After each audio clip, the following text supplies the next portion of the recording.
Mais au quotidien, qui j'ai pour me défendre? Est-ce que j'ai une société structurée qui descend dans la rue pour défendre la biodiversité? Alors c'est vrai qu'elle n'est pas dans la rue, cette société structurée qui défend la biodiversité. Non, elle est dans la chambre de son fils de 13 ans, et puis elle est aussi dans les salles de classe. Écoutez Nicolas Hulot.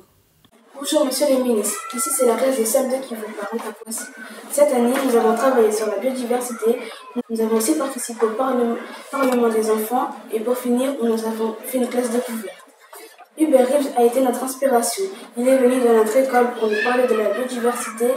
Si je peux vous aider d'une façon ou d'une autre, que c'est important que ça réussisse. Mais à mon avis, vous avez de bonnes chances parce que c'est assez unique ce que vous avez fait. On ne voit pas ça partout. Que des jeunes se mobilisent et eux-mêmes décident de présenter des lois.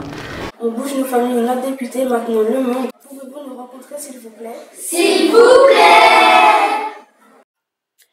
Ce message, Nicolas Hulot, je vous l'ai fait parvenir en juillet dernier. En tout cas, je l'ai fait parvenir à votre cabinet.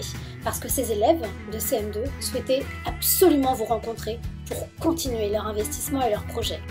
Ça fait 4 mois maintenant que je les suis pour réaliser un documentaire sur justement l'implication des jeunes générations dans les grands enjeux de la planète.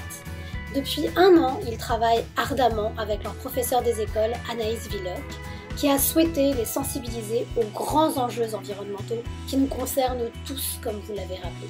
Elle a tellement sensibilisé ses élèves, ils ont tellement été investis, qu'ils ont souhaité participer au Parlement des enfants pour proposer une loi à l'Assemblée nationale pour protéger la planète.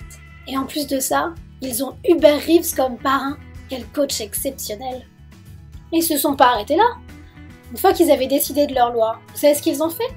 Ils ont souhaité rencontrer leurs députés pour discuter avec elles et savoir comment elles pouvaient les aider à faire passer justement cette loi.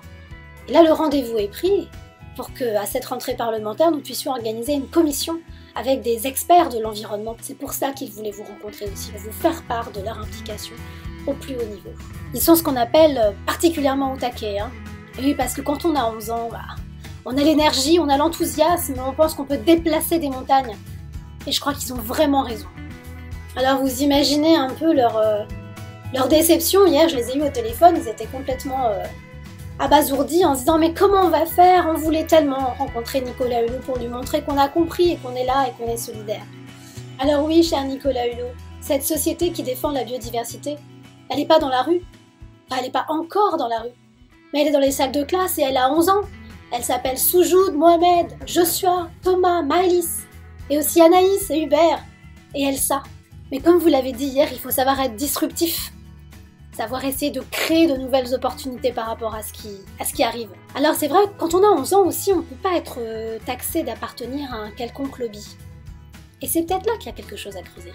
Pour tous nous fédérer, nous allons créer officiellement le lobby de Poissy, le lobby écologique, géré par des enfants de 11 ans.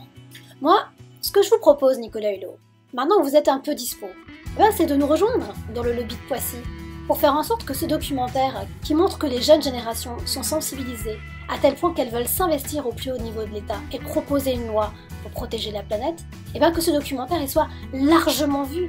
Et tout ça avec la figure tutélaire d'Hubert Reeves. Qu'est-ce que vous en dites?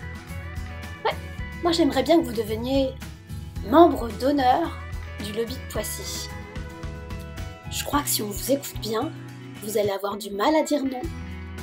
Encore une fois, comme je l'ai appelé, à une forme d'union nationale, parce que c'est l'avenir de nos propres gamins qui est en cause. Alors, ça vous dit? Ça vous dit le lobby de Poissy?